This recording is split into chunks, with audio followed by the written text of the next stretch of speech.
নমস্কাৰ বন্ধু-বান্ধৱীসকল, বৰ্ডছ এক্সামৰ এটা নতুন ভিডিঅ'ত আমি আপোনালোকক স্বাগত জনাইছোঁ। আজি লৈ আহিছোঁ ক্লাছ 10ৰ এডভান্স মেথমেটিক্সৰ পৰা এণ্টিচিমেট্ৰিক ৰিলেশ্যন। এইটো আমি কি হয় এইটো আজি বুজিম। আগৰ পাৰ্টবিলাক দিয়া আছে, তোমালোকে যদি চোৱা নাই তেনেহ'লে সেইবিলাক চাই তাৰপিছত ইয়াতে আহিবা। তো আহক আজিৰ ভিডিঅ'টো ষ্টাৰ্ট কৰোঁ। তো এট ফাৰ্ষ্ট আমি বুজিম এণ্টিচিমেট্ৰিক কি হয়। তো আমি একটা সেট লৈছোঁ এ, য'ত নেকি আছে 1, 2, 3। আমি এটা ৰিলেশ্যন দিছোঁ, যিকোনো এটা ৰিলেশ্যন য'ত আমাৰ এলিমেণ্ট কি ওলাইছে 1, 2, 2, 3 and 1, 3। তোমালোকে এতিয়া চাই কিন্তু বুজিব পাৰিছা যে এইটো কি হয়, এইটো ট্ৰানজিটিভ হয়। কিন্তু এইটো এণ্টিচিমেট্ৰিক হয় নে নহয় এইটো আমি এতিয়া ভেৰিফাই কৰিম। তোমালোকে চাইছে ইয়াতে 1, 2 অৰ্থাৎ x, y, পিছত y, z আছে আৰু x, z আছে। মানে এইটো কি হৈ যাব, ট্ৰানজিটিভ হৈ যাব। কিন্তু এণ্টিচিমেট্ৰিক কেনেদৰে আমি বুজিম? এণ্টিচিমেট্ৰিকৰ এনেকা হ'ব, যদি কোনোবা সেটত যদি ৰস্টাৰ ফৰ্মত যদি এনেকা থাকে y, x, y আৰু এটা এলিমেণ্ট থাকে y, x, y, z, তেনেহ'লে এইটো কি হ'ব লাগিব? যদি এনেকা হয় যে x, y আছে আৰু y, x আছে, তেনেহ'লে ইয়াতে তোমালোকৰ যিটো x আছে এইটো y ইকুৱেল হ'ব লাগিব।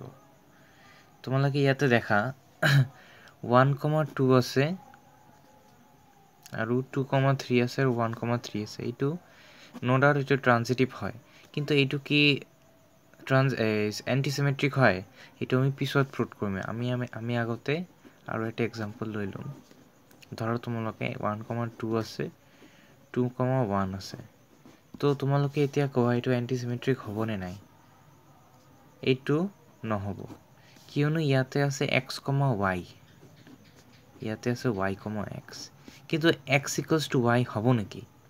x ৰ লগত 2, 1, 2, 1 equals to 2 হ'ব নেকি? Since 1 unequal to, so it is not antisymmetric. আৰু এটা ৰিলেশ্যন চাম আমি।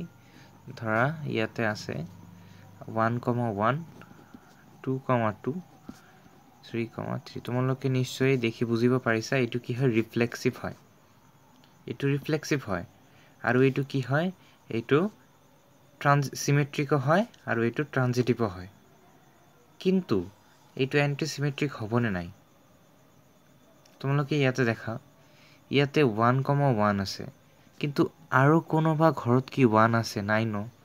তো এইটো কি হৈ যাব, এণ্টিচিমেট্ৰিক হৈ যাব। ইয়াতে যদি 1, 1 থাকিলহেঁতেন আৰু এইটো ইয়াতে যদি 1, 2 থাকিলহেঁতেন, তেনেহ'লে এটা কথা আছিল যে 1, 2 আছে আৰু 1, 2 আছে।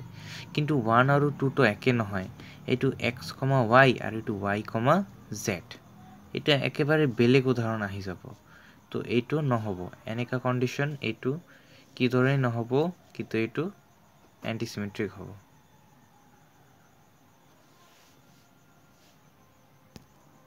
অৰ্থাৎ ইয়াৰ মূল কথা হৈছে কোনো এটা ৰিলেশ্যনত যদি a, b থাকে, তেনেহ'লে তাতে b, a থাকিব লাগিব আৰু a equals to b হ'ব লাগিব।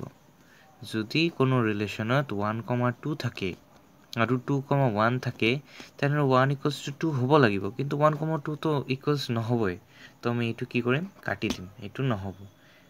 কিন্তু ইফ এনি কণ্ডিশ্যন, ইয়াতে যদি এটা এলিমেণ্ট থাকে x, x, ইয়াতে তোমালোকে দেখা x equals to x আছে, তেনেহ'লে এইটো যদি আমালোকে x ধৰোঁ আৰু এইটো যদি আমালোকে y ধৰোঁ, তো x equals to y হৈ আছে, তো এইটো কি হৈ যাব, এণ্টিচিমেট্ৰিক হৈ যাব। তো আশা কৰোঁ তোমালোকে বুজিব পাইছা। কিবা প্ৰব্লেম হবে কমেণ্ট ছেকশ্যনত জনাবা। ধন্যবাদ।